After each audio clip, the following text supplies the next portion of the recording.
This is the Guernsey barn, horse barn.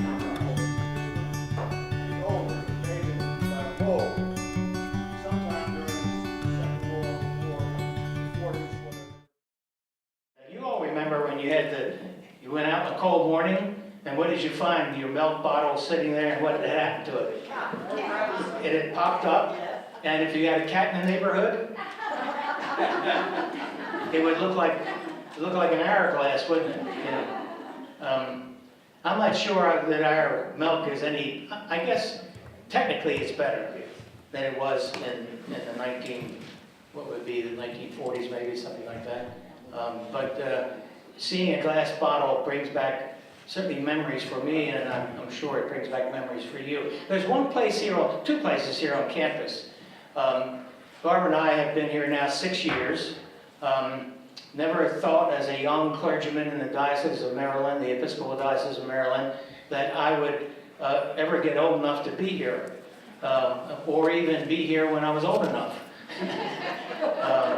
But isn't it wonderful when you're young, you just live the moment, you live the hour, live the day, live the week. If you're smart, somewhere along the line, someone reminds you ought to be thinking about the future.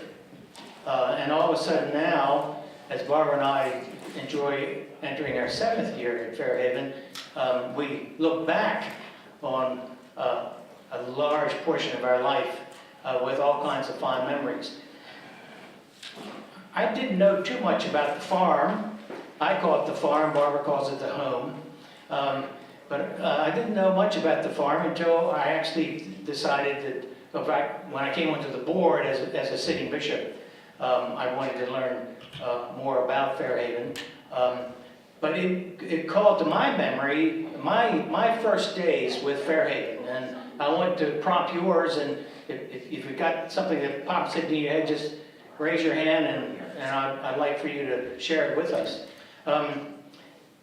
But when the Basemans died and the will was finally executed, the Episcopal Diocese of Maryland didn't know quite what to do with we're talking about 1970 in the 70s, $3.5 million and 300, and I think it was 85.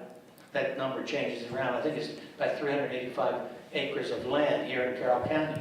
The farm had, before we really got possession of the farm had really been allowed to, well, I would say go to seed. I guess that's still a good farm expression. I really didn't know too much about Fairhaven or about the Basemans. But as I look back, there are a couple of things I wanted to say. One of the favorite places for Barbara and me, because we live on that side of the campus, is walking along the wall. And I have, every once in a while, walking along the wall walk, I have a sort of a picture in my mind of what Fairhaven looked like when it was a working dairy farm. The barn down where now is maple and oak, and it's hard for me, to having not been on the farm, to really know where the buildings were, but I know what some of the buildings were. So, and how many of you walked the farm? I know the doctor did, walked the farm or were on the farm when it was still had cows that gave milk. Anybody? My brother Lawrence. And your brother Lawrence, yeah, good number, yeah. What was the earliest that anyone in the room had knew about the Fairhaven farm and in some way either came here or knew someone that worked here or had some connection whatsoever? Good. Would you share it with me? My father delivered their milk as a young man. That's how come I have the. So your father was a milkman? Yes. Yeah. That doesn't sound right. I didn't mean it that way. Yeah. I have a wicked sense of humor, but I'm really not wicked. But anyhow, that's where I got the father. He had. Anybody else? Yes. I had two of the small bottles, but they had the red printing on them. Well, the red, little newer bottles. Yeah. Mhm. Yeah. And the houses that were across the road where the Angels lived. Mr. Angel was before your father? Pardon? Was Mr. Angel here on the Mr. farm Angel? before your father? Yes. And Not they lived before, over there no. two of the Angel girls, Yeah. were my class at school, so Yeah. I was over there with them, but we never walked around here that much. Yeah. Does anyone know the history before the Basemans got the farm, or was it in the Baseman family longer than just Franklin and his wife? I think that Frank Baseman was an only child of John Z. Baseman, who had been a senator, and he apparently acquired the farm or portions of it in the 1920s and established a working farm in the late 1920s. Okay. So we don't know. And the Pattersons, that was before that. Okay, the Pattersons, and then John Z, and then Frank, and then the Episcopal Diocese of Maryland. Another place I love to go to, and you might be able to do this. Have to stop and think where you are. When you go out this way and go in towards the steps that go up to the main floor or to the elevator, on your left there's a display case. And it has milk bottles and pictures of the old farm. And I love to go by there and just reminisce about what it must have been like in the 1920s, 30s, 40s, 50s, 60s, and then until the 70s when the Basemans. The Basemans had what some people call a winter home. They had a home near the cathedral of the Episcopal Cathedral of the Incarnation, which is between Charles and St. Paul and on University Parkway. And the very Reverend Jack Peabody, in fact, Jack and his wife came here not too many years ago, and they've since died. Jack Peabody, although considered them associate members of the Cathedral of the Incarnation there, because he knew them during the winter months.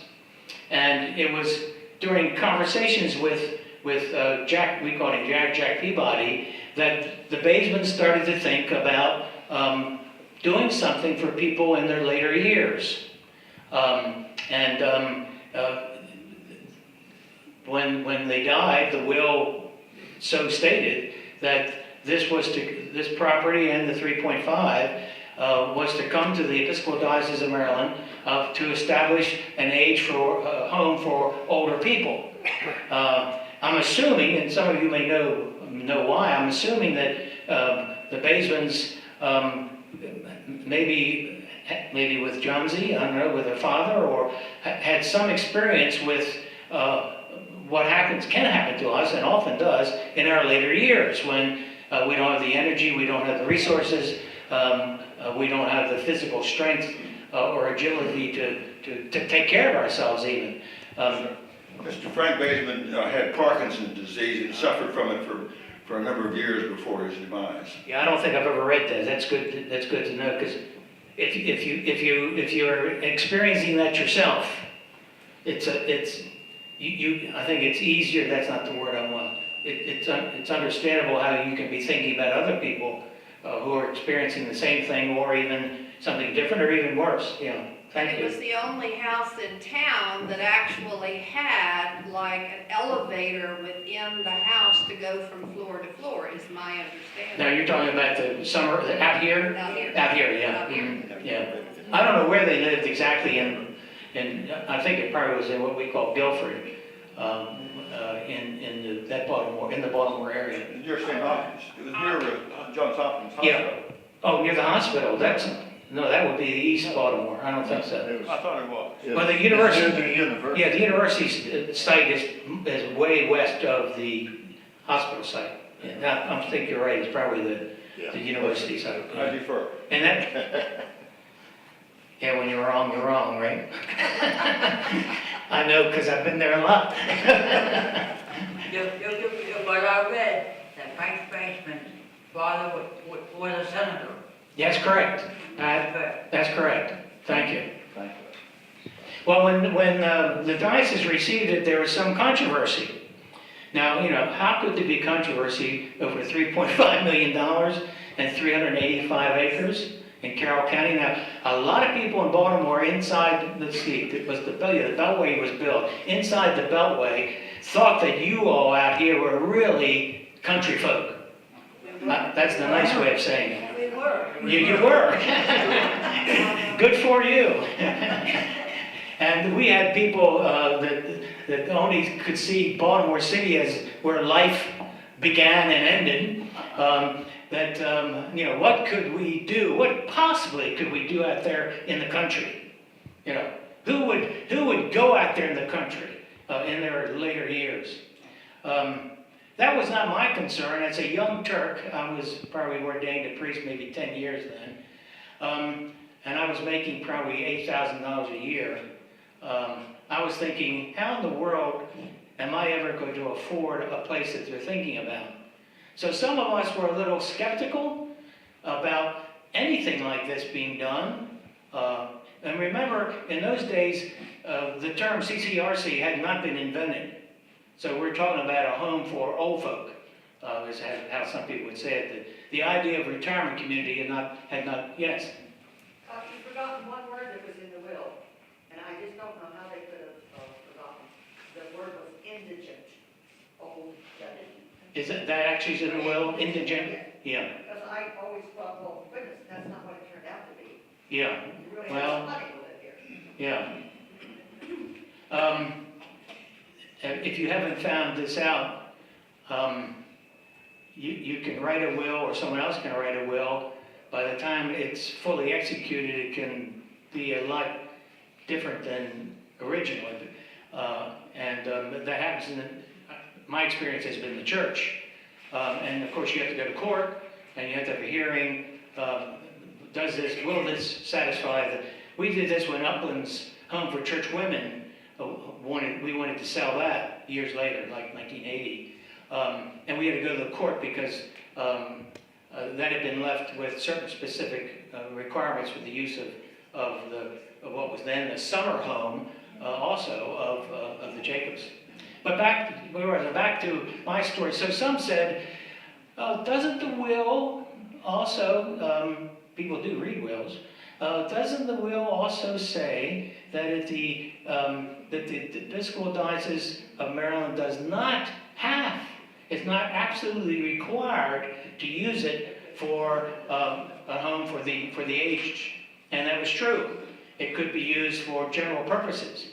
Now, some people, when they look at a budget and they look at $3.5 million and they look at raising money and they think of their own pledge, as meager as it might be or as large as it might be, they start saying, hey, why don't we use the 3.5 there? Obviously, we're here, and Fairhaven is a CCRC, a recognized CCRC around the country, because the decision was made by Bishop Dahl and then by his successor, Bishop David Layton, who is a resident here, Bishop Layton, to continue with the plans to establish and build some sort of entity that would be for people in their later years of life. You want to say something? I wanted to know what CCRC is. Oh, I'm sorry. You're like I was about 20 years ago.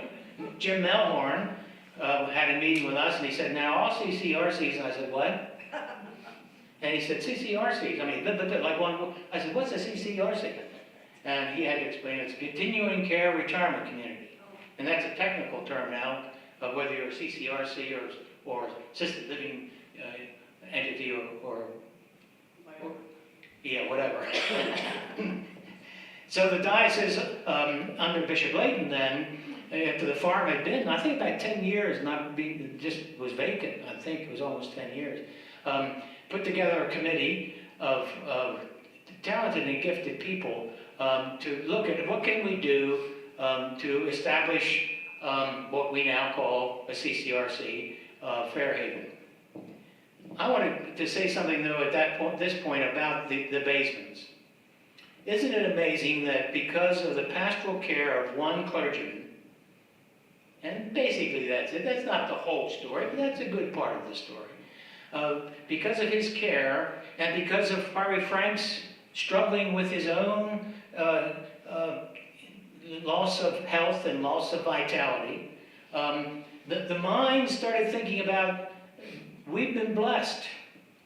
We have been given more than we need, probably. Now I'm putting words in their mouth, but that's how I would look at it, and they may say it a different way, but I think we would all agree that's pretty much what they had to be thinking. along with Jack Peabody. And so I want to underline that we're here because of the generosity and the foresight of the Basemans, that they could see that their success in life could go to establish a place like the Fairhaven. Now, in case you think that everyone here at Fairhaven is rich, I'm going to blow that out of the water. There are some people here that are very well-to-do, and there's some people like us that just make it under the wire. And what we did, and I was one insisting on this, that we not lose the $3.5 million. We knew that we could use the 385 acres, but we wanted to take the generosity cash-wise, and the diocese made a commitment, which it held to, that the $3.5 million, after it was used as seed money to get the project going, would eventually slowly be returned into a fund, and the earnings from that fund would make it possible for some people to stay here beyond their resources, or to be admitted when the resources were a little short of what was necessary to live here. So that's just one fund. The Uplands Fund is another, but that's another story. Because when Uplands came here, their assets and the fund left by Mary Jacobs, Kara Jacobs, was also transferred here. So people are assisted here in one way or another, so that they can, in their later years, be assured of excellent health care and good food, and more importantly to me and to most of us, community.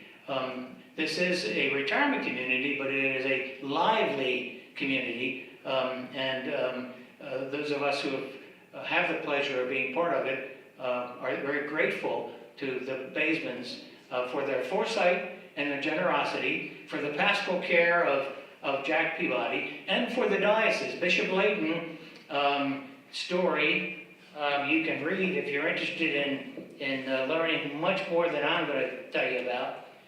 He put together this little booklet called Tales Told on Obrecht Road by Bishop David K. Layton, Senior DD. And it's also my first 30 years with Fairhaven, 1970 to the year 2000.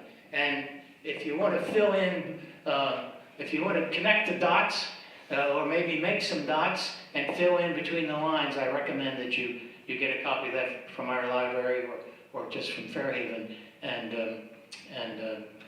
read it. It's extremely interesting.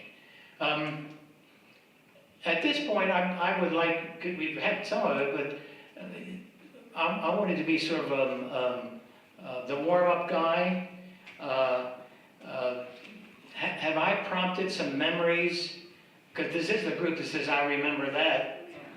What do you remember as I go through my sketchy outline of what I know about Fairhaven? What comes to your memory that you'd like to share with each other? Ask Mr. Loper. Yeah, ask Dr. Loper. I could go on for half an hour if you wish. Go ahead. Well, we'll cut you off in 29 minutes. Timmy, I had that bottle. Sure. I noticed here, right off the bat, if you can see these two bottles, one with different emblems on them. This one is older. It was made by a mold. Sometime during the Second World War, the 40s, whatever, the new process was established where the bottle was just stamped with a red.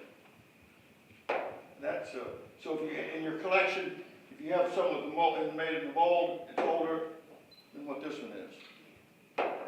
I don't know what. Can you hear me without this? No. Some said yes, some said no. That's all right.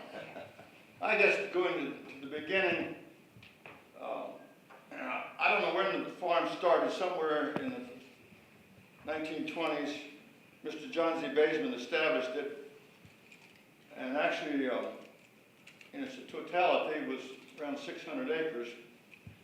And Frank Baseman was an only child, and he got into contracting business. the farm, I think, was a subsidiary to his cement McLean Contracting Company in Baltimore. During the war times, they built docks and wharfs in Baltimore and Norfolk. And down Route 26, that first bridge, before you get to the reservoir, I understand that his company built that bridge. So he had, as you said, a home in Baltimore. At one time, they had a home in Miami. We had some friends that lived down there one time, and they called it Miami. And then he had, as you say, the summer home. Sometime, I guess in around 1930 or 31 more or less, he decided, he had a farm manager, and he decided that he wanted somebody different. Our parents were raised in northern Pennsylvania, my mother and father, on the opposite sides of a little town. They went to high school together. 1917, I think he graduated.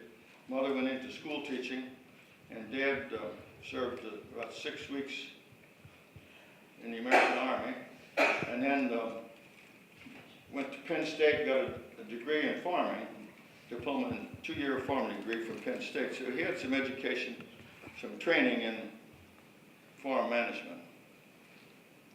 And part of that, after the,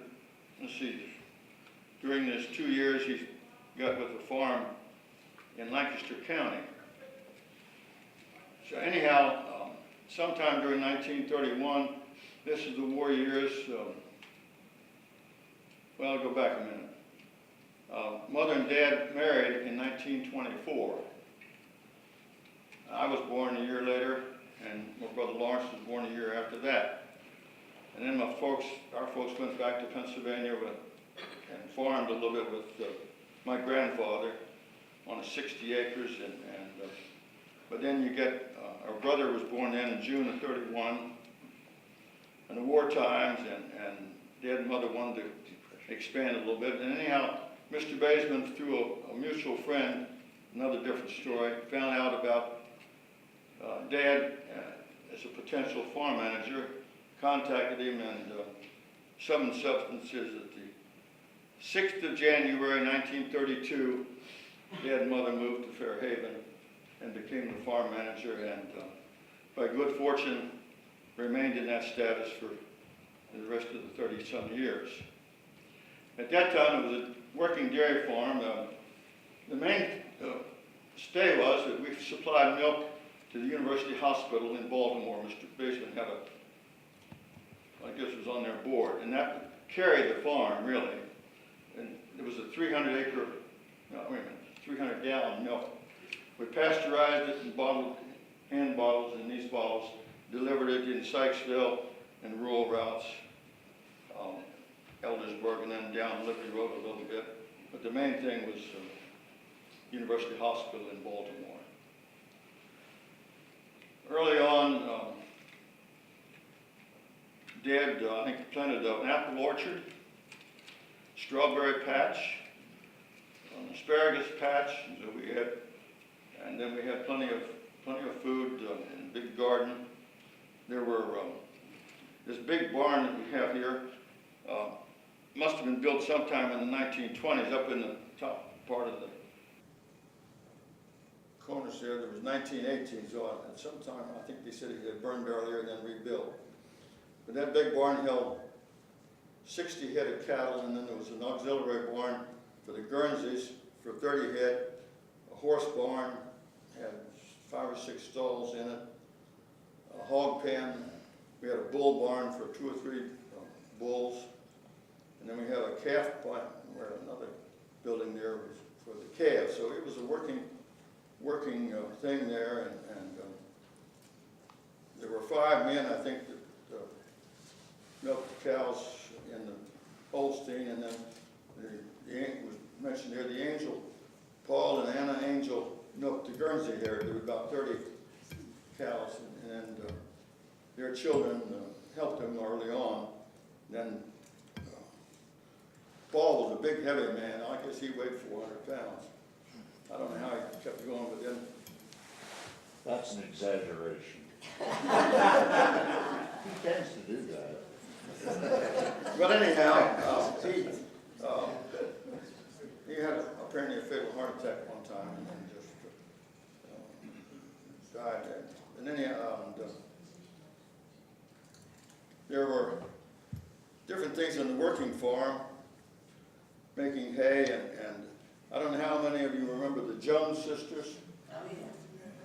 They made some pictures of all the community, in black and white, and then painted them and distributed them as painted pictures.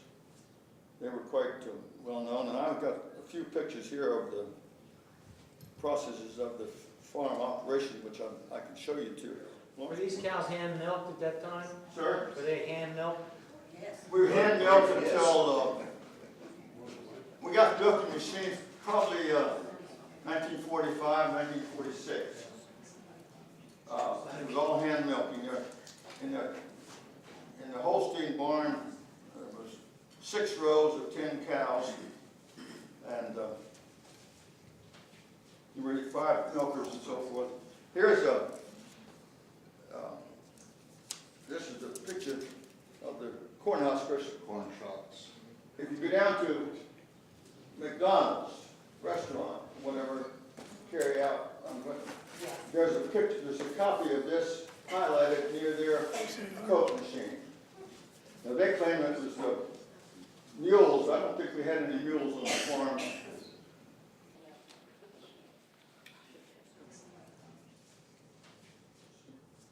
Just a horse-drawn hay wagon.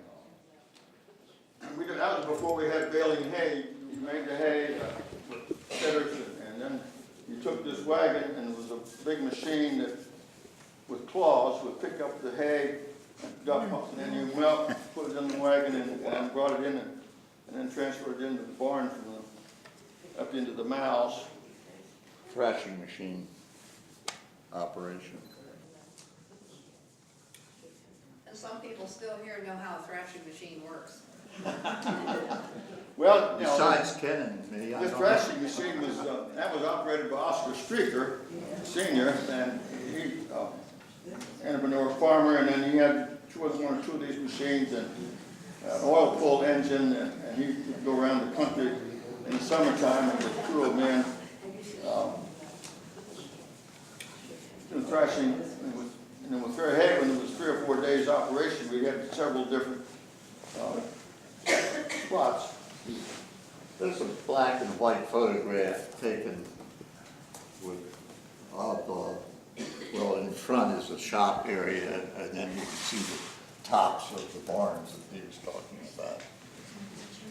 Early on, behind there was, of course, the whole back area there, they said in the 1860s, 1880s, was mined for copper. And there were big holes left back there where they had dredged out and even the mine shafts up toward where the Springfield Church is and the cemetery on the top of that hill back there. If you go back there still, you can see where areas have fallen in, where the shafts have, rotted out. This is small pictures, can't see that from up front, but there are a number of pictures of the basement home, pictures of the barn, and the lower right corner was the house where we live. Yeah, this, in the lower right-hand corner here is a little house. That was our house, it was yellow. Let's see, the farm stayed on. Mr. Baseman died around 1960. The cattle were sold in a public sale about that time. And then after that, there was a former employee, Roby Pickett, who was a cattle dealer. And he got together a herd of cattle of his own and milked cows on the farm there for, I guess, close to 10 years, up until, as you say, about 1970. And he did some of the farming, but he had cattle there, and milked the herd. And he lived in this little yellow house that we had been. As I understand it, when Fairhaven took over, they wanted, tearing everything down, and they told Mr. Pickett, says, you can have the house if you move it.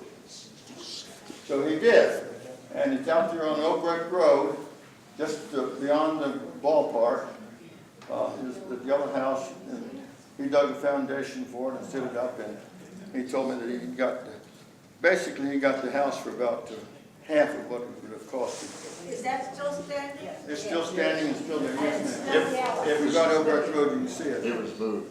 Here's another photograph of that house. Oh, that's right. Mr. Peiffer gave us this. Blizzard in 1966, was Yeah, it? my wife and I lived in the farm manager's house where Ken and Larry lived as young men. From April of =65 till December of '68. And this was January of blizzard, 1966. And probably one of the worst ones around. Yeah, but It there closed was a, Route 32 down. Is this the only tenant house still in existence? Yeah. Yes, That's what we're talking because Yeah, it was yeah, I know moved. we're talking about this one, but what happened to the others? They were They're too Demolished. I guess it's been all the way around. everything else was, done away with.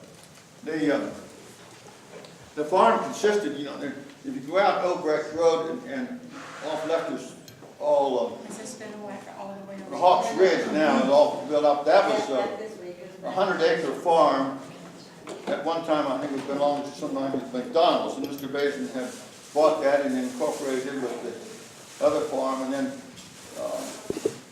if you go back behind Fogel's business there on Oak Brook Road and behind the ballpark and down over the hill, at one time there was another little farm, I think it was the Smith family, but that was purchased somewhere in the 1920s and all incorporated. So, in all, it was about 600 acres, I think. That's a hand. That's cute. I like that. And yeah, another interesting thing that should be, if you go out here in front of the property and looked out toward Springfield Hospital, on that far hill is a grove of trees. When my father first came here, Frank Baseman in the summertime was a younger man, and they would sit in the front porch of their house and look out toward Springfield. He didn't want to see the buildings of Springfield. He got my father to plant this grove of trees on a hill there so that he didn't have to see the buildings. We heard that last month. Pardon? We heard that story last month when we were over at, Yeah, well anyhow, there's we produced these, and pines, and of course, mostly the quartz were for, that's a corn husk. yeah. We did have a small pasteurizer. We produced cream, it was about 20% cream, which is coffee cream, and then we had a 40% cream, which was whipped cream. And that was put out in these small half-pint bottles. And so that was what things that we did have. Make butter? We did make some butter. It wasn't sold commercially. It was a big churn with a motor on it, and mostly for the people on the farm. It wasn't sold commercially. You ever see these things? Oh, yes. Anyhow, the corn husking thing, there's Dick Bennett. He's died here last fall, but he grew up he was the Bennett that had the big Bennett places there on Stricker Road. He made a hobby of collecting these.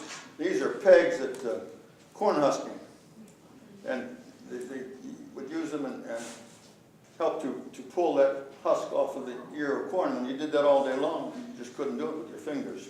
But Dick Bennett has gone out and had gone out and made a collection of these, well over 100, and they're on display at the Farm Museum in Westminster at the current time, out near the blacksmith shop. There's a whole big board of them, and they even had, where's the glove? Here's, we can pass this around. This is the glove that they put on the left hand if you were right-handed, and you'll notice that we can pass it around that you grasp the corn shuck this way, and they have metal studs in here to help keep it That was used as an aid. But those are the things that we have left over. That was from husking. And I guess we, as I recall, Oscar Streaker got the first, combine sort of thing, and self-propelled, and sometime in, I guess, in 40 or 45, somewhere in that. Yeah, we stayed on the farm. We got farm deferment, so we didn't win the Army. And my brother Lawrence, the fall of 1946, somewhere in there, went off and joined the Army. And I left February of 1947. I went off and started college, and Last time I remember seeing you, me when I was able to get a Fort degree in veterinary medicine, Bragg. doctorate degree from the University of Georgia, and come back to Maryland and I shipped that 2 days set up a later, practice for sure. just south of here. We did that ended up in Korea. for 30 years. I told a fellow some time ago that That I graduated from college, bought a car, and then got married, all within about 2 months. And he said, "You're not over." Leon Then you started having boys. Pardon? Then you started having boys, because I started teaching some of your boys. So then, to say there was a veterinarian in here in the area who, Dr. Corner, had practiced from 1920s or something like that, until I bought his practice out, 1947. After graduating from college, I served 2 years in the Army and was fortunate enough as an officer in the veterinary corps and stationed overseas most of the time in food procurement. That was a different thing, but we got to see some of Europe, my wife and I, and we were able to take the time, my wife, and then she went over with the 3-month-old daughter. Then we stayed there for a year in Holland. And anyhow, and then my brother Lawrence went on to, got in and come back and was able with the GI Bill to get an education at Western Maryland College. Went into business, did very well. Anyhow, we have a younger brother, Jack, who's in Cincinnati, Ohio, and one in brother in Gerald in Tucson, Arizona, and our sister in Tulsa, Oklahoma. But and we are some connections there. Pardon? How long did your parents live here? This was 1947. Did they live here until the 60s? Yes, they bought in 1965. I think they built a house out off of you go out Oak Road and turn left on Anna Lane. They made a deal with, what was that? Snyder. Bill Snyder. They cut off. Mr. Baseman, in his generosity, had told Dad over the years, "I will take care of you." And his will, he left Dad and Mother that farm, the McDonald farm, about 100 acres, which lies on the left-hand side of Oak Road when you go out. A few head of cattle. Which is Hawk Ridge now. But in his, we were talking about his generosity there. In his will, he left this statement: if he be yet in my employ. So Dad and Mother got that farm, and they stayed here then. In about 1965, they made this contract with Bill Snyder. They cut off about 30 acres around there. And this was when still in the county, you didn't have to have 3 acres to get a home. On private property, they zoned off 3/4 acre lots. You could still get a well and a septic system in each lot. And you can't do that now. But there's Anna Lane comes out around like this, and Clark Drive goes down there. Mr. Snyder then was there to use that land and built houses on it. and in return for building that house for Mother and Dad. So the first house on your right, 301 Anna Lane, and Mother and Dad moved into that 1965, 66, somewhere there. And Dad made the statement, I hope the Lord lets me live here a few years.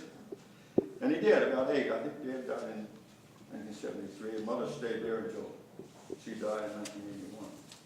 And then the house was sold. But that was, and there are things that, they had 2 properties, 2 lots there, and Buck Bennett, who was, he had been a farmer up there and a county commissioner, and he bought 2 lots next to Mother and Dad, and so they were good friends. And then who all bought all the others, I don't know. Lawrence, my brother. Yeah, I thought I'd get back to talking about what farming was like in the 1930s and 40s. Of course, Ken and I, we got the privilege of learning how to milk cows pretty early in life. Yeah, you see, and during the war times, nobody wanted to milk cows by hand. You could get work for on the farm, but you couldn't get them on the milk cows. You know, if you're raising cattle, you have to feed them. And so the biggest part of farming here was raising feed for the cattle. Big pasture, big hay fields, raised a lot of corn, raised a lot of barley. All that went into feed for the cattle. Feed for the hogs. We would butcher in the fall. Yeah. Should have done that. Should have done that a long time ago. I just got it hanging on the wall all these years. You just returned some of Fairhaven. There's an aerial view. We can pass this around if you want, or you can just come up and see it later on. Put it on the table. Pass some of them milk bottles around if you don't mind. Yeah.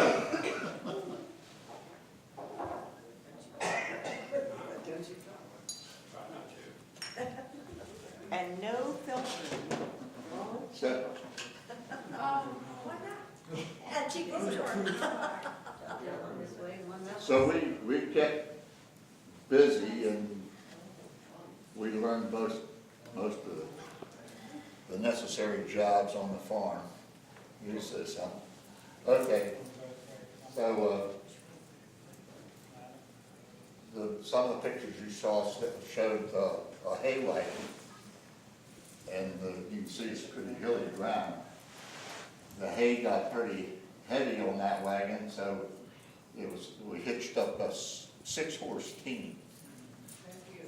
Many times when going over the hilly lands, and brought it into the barn, and it was stored in the barn loose. Later on, I guess it was while I was away in the Army, they got a baler, and the hay was baled from then on.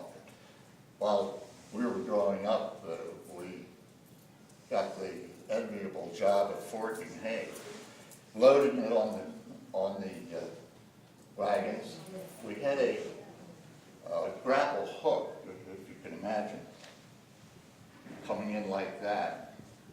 And we used to have a contest to see how many grabs it would take to unload that big wagon.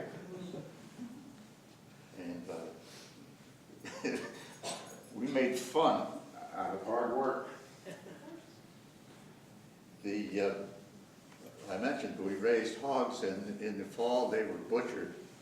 Mr. Baseman, for his company, wanted to give hams, shoulders, bacon to customers and friends. So we butchered as many as 17 hogs in the fall. Most of the time it was less than that, but I remember one year it was 17. A lot of work. So my father learned how to cure that meat, sugar, cure, salt cure, and smoke it. we had the smokehouse. And so I grew up on that salty meat, and I still love it. We all do. So the operation of the farm was without a lot of mechanized equipment. And it was just a lot of hard work. The machinery was, we plowed with horses, then you disc the land to break those clods up and then harrowed it. And if there were too many clumps of the soil, and if you plowed too wet, you went over it with what we call a clod buster.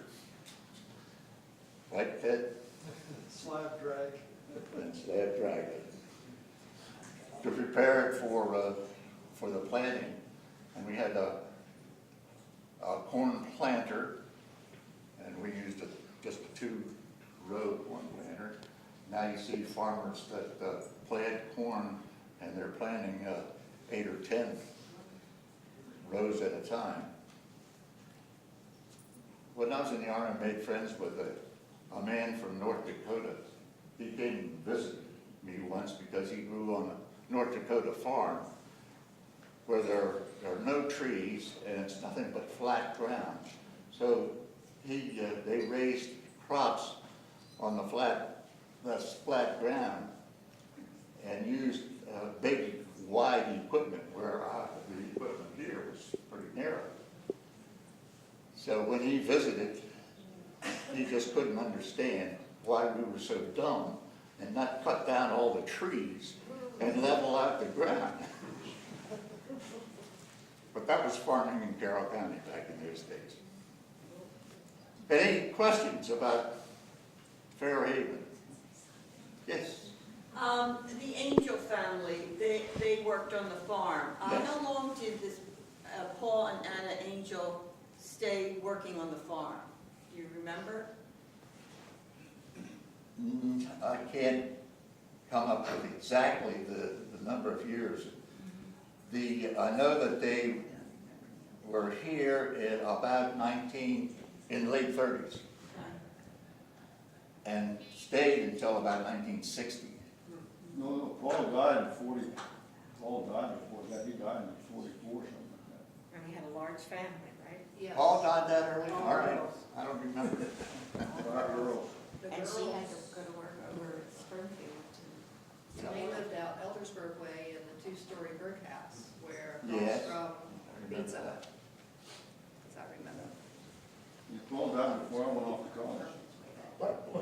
But before it was Fairhaven, it was called Fairville, and did his farm. His father had it, and then when Frank Peiffer got it, he got it Fairhaven to go with this area. Well, do you know about those Paul and Winnie trees? About what? The Paul Winnie? Polonium trees. Polonium trees. Polonium trees? Yeah. What do you want to say something about?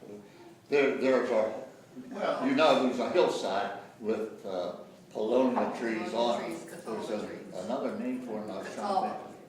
The Catawba trees, the Catawba. bean trees. Princess Tree too. Princess, is what I'm trying to think, Princess tree. yeah. When in the late 60s, when I was after the farm had quit milking, a number of these trees were found over the area, and Dad got them harvested, and they were sold to a Japanese farm. The wood is fast growing and real soft, and the Japanese use it to make their little trinkets and so forth. But anyway, those trees were sold at a profit, a nice enough profit that Fairhaven established a grove out there to raise more of them. And then also there were a number of black walnut trees throughout the lower pasture there. They grew randomly, and they were harvested. But I think it struck me in the basement of the big house, there was a potato, cold storage, whatever, and the potatoes and cabbage, and some other vegetables were stored in there for as long as we were able to. We had potatoes up until March, I think, before you didn't go to the store and buy your potatoes. But Dad raised a good garden. They had plenty of vegetables, beans and carrots, and always enough for us and for the basement. And the farm was operated apparently at a profit because, as I say, when I went off to college and took this course, Ag Economics 101, I wrote a paper, and in it I had to get a profit and loss statement. And the McLean contracting company kept the books for the farm, and over the years, the farm consistently made a profit, which, as I say, they kept the books on part of it, and I got a profit and loss statement and incorporated that into my report, which was all right. That's, apparently Dad was doing fairly well, except 1950, I guess, it was a rather stressful situation, and Dad got a case of bleeding duodenal ulcer and almost passed away. He was in the hospital that spring for a number. And for 6 weeks, he had nothing but baby food to eat. They didn't do any operation on him. He took some medication the rest of his life to help cure that ulcer part. But it wasn't a kind of stressful thing there when you got 10 or 12 people underneath of you, and as he said, somebody on top of him with the purse strings. It was kind of big. I think we ought to ask Mr. Peiffer here to have a few words, because he worked on the farm. Right. This wall you see out there was made, as you see, one of the relics of the place there was made from stone on the farm, and Dad hired a stonemason to put it up. But our younger brother was young enough that he helped mix the mortar for the wall, so we turned it his Jack's walls. That's the only thing left of the original construction on the farm, is that wall. I'm glad they left it, because it's a good reminder of years But back. it basically, according to this picture there, it basically went from the Holstein barn on one side down to the Jersey barn. Can you introduce yourself Sure. and your connection to the farm? Well, just the switch was off, so maybe y'all can hear better now. A little feedback. I'm Ted Peiffer. I've lived in the area for 60 years. Was born in Baltimore County. Make a couple links here. Ken or Larry, one spoke of their younger brother Gerald. Well, he's my brother-in-law. I'm married to my sister living in Arizona. I came to the community in 1952, started farming then down on Gaither Road, and expanded my operation a little at a time. I think Frank Baseman died around in the 60s, or 1960. There was the farm sale, machinery sale was set up west of what you call Orchard Lane. Pasture went out to Obrecht Road at that time. It had a snow then also. And I came up here with Bill Snyder's big bulldozer and pushed payas through. The farm machinery was lined up for the auction sale, but the snow was knee deep. And I just pushed roads down between all these equipment, line of equipment, so that they could go forward with the auction. Talked about this stone wall several times. I mean, it's been mentioned several times this morning. That blizzard of '66, when my wife and I were living here on the Fairhaven property, my aunts at the time had a nursing home just this side of Haight's funeral home, and I used to keep their driveway clear of snow. And I went out there on Sunday morning on the tractor and opened that up and came back, and coming down 32 past Herring's Mill and started up the hill. The only thing I could see was the cross arms on the power poles. I had no idea where the road was. The snow was blowing that heavy. And then the next morning, say Route 32 was shut down. All the north-south roads around here were closed because they had drifted in. And it took me hours just to get out from the house where we lived to get back out to the old 32 again. Talking about Roby Pickett having cattle here at the time. He called, said, would I go to the barn and feed his stock because he couldn't get here. And so I walked down to the wall, and that wall had acted like a snow fence. And if you know how snow fences work, the snow's not piled immediately past the fence, it's out a few feet, and then the drift. And so I got through the drift and then walked along that wall because it was almost bare ground there to get down to the barn to do that feeding.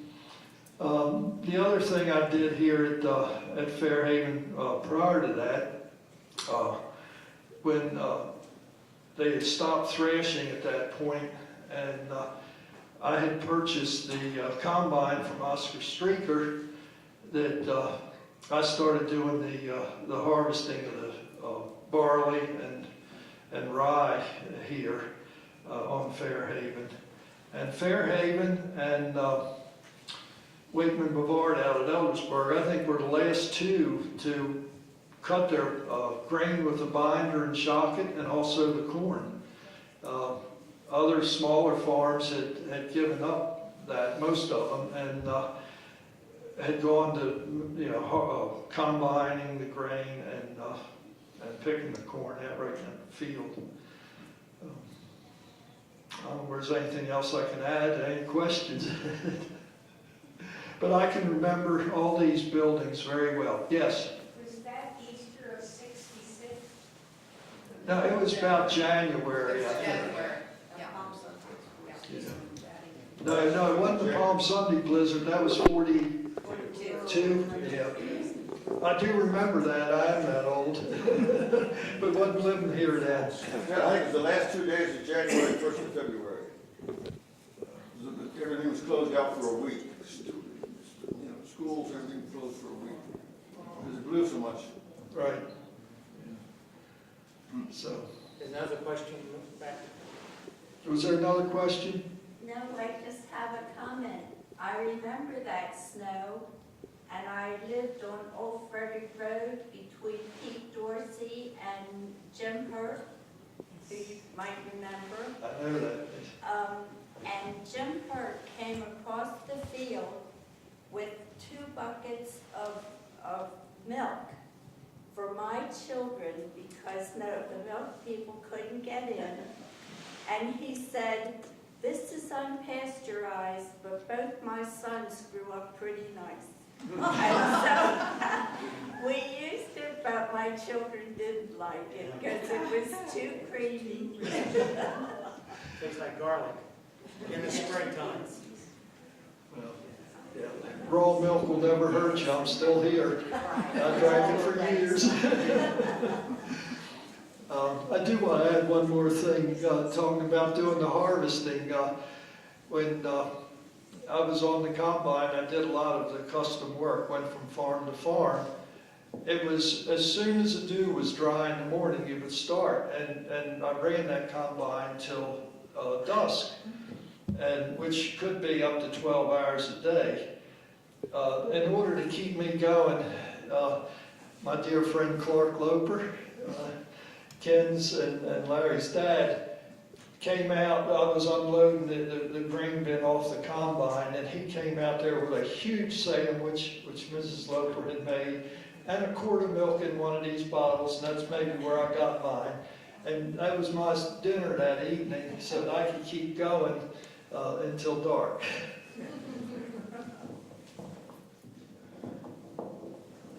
My father knew how to get a lot of work out of it. I don't know if anyone else has any questions. Sir? Did you gentlemen help build the wall? I was away in the Army when that happened. That was Our 1946. brother Jack did. Yeah, my brother, younger brother Jack. There were 4 boys in our family and 1 girl. And There is an attempt on the wall to save the name of the builder, but it's not very legible. I wonder if you could help with that. He All right. was a stonemason, but I don't know who. At the time, I knew who it was, but I don't remember now. Do you know anything about those, the concrete works in the back there that were left over from their mining operation there? The mine, yeah, when we were kids, we knew about the copper mine back in our pasture field. And there was a large excavation there, a big hole, which the whole community used as a dump, including the farm. And that, fortunately, they filled that in. There was an entrance to a shaft not far from there to the north side of it that we knew about, but you could only go in, 10, 12 feet maybe. It had caved in. But there was a lot of tailings, which you can still see down there from the mining operation. They took some iron ore out of there, but mainly it was copper, and that they took out of there. And that was during the Civil War. They were still taking copper from there. Anything else?